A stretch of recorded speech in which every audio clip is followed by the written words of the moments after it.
8월 26일 목요일 새벽입니다. 오늘은 로마서 묵상 159번째 시간인데요.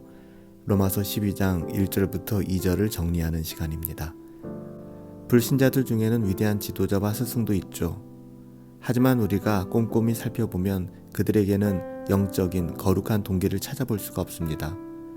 그들에게는 하나님의 뜻을 알고 하나님의 뜻을 행하고 하나님을 기쁘시게 하려는 마음이 하나도 없어요. 찾아볼 수가 없죠. 하지만 신자는 다릅니다. 신자에게는 바른 동기가 있어요. 위대한 삶의 목적이 있죠. 그 위대한 삶의 목적은 이 세상에 썩어질 어떠함을 누리는 것이 아닙니다. 하나님의 선하시고 기뻐하시고 온전하신 뜻이 무엇인지 분별하는 것이고요. 그 뜻을 따라 살아가는 것입니다. 하나님을 위해 살고 하나님의 영광을 위해 사는 것이 바로 하나님의 자녀들, 신자의 동기이며 삶의 목적이 되는 거예요. 고린도전서 10장 31절에서도 그런즉 너희가 먹든지 마시든지 무엇을 하든지 다 하나님의 영광을 위하여 하라 이렇게 증언하고 있지 않습니까? 여러분, 그래서 신자는 사람들의 시선에 관심을 두지 않아요. 하나님의 자녀들은 세상 사람들의 시선에 관심을 둘 수가 없습니다. 하나님의 자녀들의 유일한 관심이 있다면 그것은 하나님의 시선이에요. 하나님이 바라보는 관점이죠. 하나님이 자신을 어떻게 보느냐 하는 것이 가장 중요합니다. 예수님께서 바리새인들을 비판하신 이유가 여기에 있었어요. 그들은 주로 사람들의 시선에 관심을 두고 있었죠. 누가복음 16장 15절에 보면 예수께서 이르시되 너희는 사람 앞에서 스스로 옳다 하는 자들이나 너희 마음을 하나님께서 아시나니 사람 중에 높임을 받는 그것은 하나님 앞에서 미움을 받는 것이니라. 우리 주님께서 이렇게 말씀하셨습니다. 하나님의 자녀들, 신자가 누구인가? 또한 신자와 불신자는 어떻게 다른가? 그 대답은 너무 복잡하지 않아요. 신자는 자신의 행복을 위해 살지 않습니다. 하나님의 영광을 위해 살아가는 사람이죠. 신자는 자기의 만족을 위해 살아가지 않습니다. 하나님 나라의 가치를 위해 살아가는 사람들이죠. 사람들의 삶이 점점 잘못되어 가고 있는 것은 그들의 목적이, 삶의 목표가 바로 이기적인 행복에 기인하고 있기 때문입니다. 역설적이게도 자신의 행복을 위해서만 살아가는 사람들은 필연적으로 불행하게 됩니다. 그럴 수밖에 없어요. 목표 자체가 잘못되었기 때문입니다. 사람은 자신의 행복을 위해 지음받지 않았어요. 사람이 이 땅에 지음받은 목적은 하나님의 영광을 위함입니다. 이사야 43장 7절 말씀에 보면 사람이 지음을 받은 목적은 하나님의 영광 때문이다 라고 기록하고 있어요.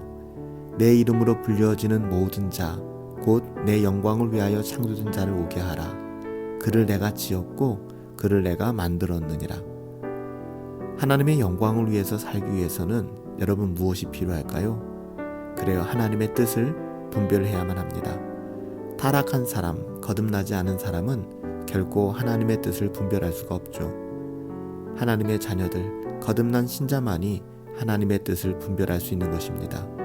그래서 고린도후서 5장 17절에도 이러한 하나님의 자녀들, 신자들을 새로운 피조물이다 라고 이야기하지 않습니까? 이것이 신자의 영광이자 특권이라는 사실을 우리는 잊지 말고 기억해야 할 것입니다. 이런 점에서 오직 신자만이, 하나님의 자녀만이, 거듭난 신자만이 참으로 복된 삶을 살 수 있는 것입니다. 어떻게 살아가야 할까? 사도 바울은 대답하고 있습니다. 오늘 말씀의 제목처럼, 주제처럼 삶의 목적과 관심이 우리엔 어디에 있는가? 우리는 어디에 두고 살아가는가? 사도 바울은 이렇게 증언하죠. 너희는 이 세대를 본받지 말고 오직 마음을 새롭게 함으로 변화를 받아 하나님의 선하시고 기뻐하시고 온전하신 뜻이 무엇인지 분별하도록 하라. 오늘 하루 우리의 삶의 목적과 관심을 하나님께, 하나님의 시선에 두었으면 좋겠습니다. 세상에 썩어질 어떠함이 아니라 오직 하나님의 영광을 위하여 살아갈 수 있음이 얼마나 아름답고 값진 것인가, 또 우리에게 주어진 특권인가 깊이 깨닫고 또 누리며 살아갈 수 있게 되기를 예수님의 이름으로 축복합니다. 살아계신 아버지 하나님, 하나님의 뜻을 분별할 수 있도록 은혜를 베풀어 주시옵소서. 선한 것과 악한 것을 우리의 임의대로 나누지 않게 하시고 하나님의 뜻에 따라 분별할 수 있도록 도와주시옵소서. 그리고 하나님의 영광을 위해서 살아가기를 간절히 소원합니다. 저희의 이기적인 행복이 아니라 이 땅에서의 만족함이 아니라 오직 하나님의 영광을 위하여 살아갈 수 있도록 우리의 심령을 주장하여 주시옵소서. 우리의 삶의 목적과 관심이 오직 하나님께 두고 하나님께 향하기를 간절히 소원하옵고 예수님의 이름으로 기도하옵나이다. 아멘. 우리의 삶의 목적과 관심이 세상의 어떠함이나 우리의 이기적인 행복이 있는 것이 아니라 하나님을 바라보고 하나님의 영광에 두며 살아갈 수 있게 되기를 예수님의 이름으로 축복합니다. 오늘 하루도 오직 하나님을 의지하시면서 성령 하나님으로 충만하시고 또 주 안에서 행복하시며 우리 함께 주의 이름으로 승리하며 살아갑시다. 우리 함께 승리합시다.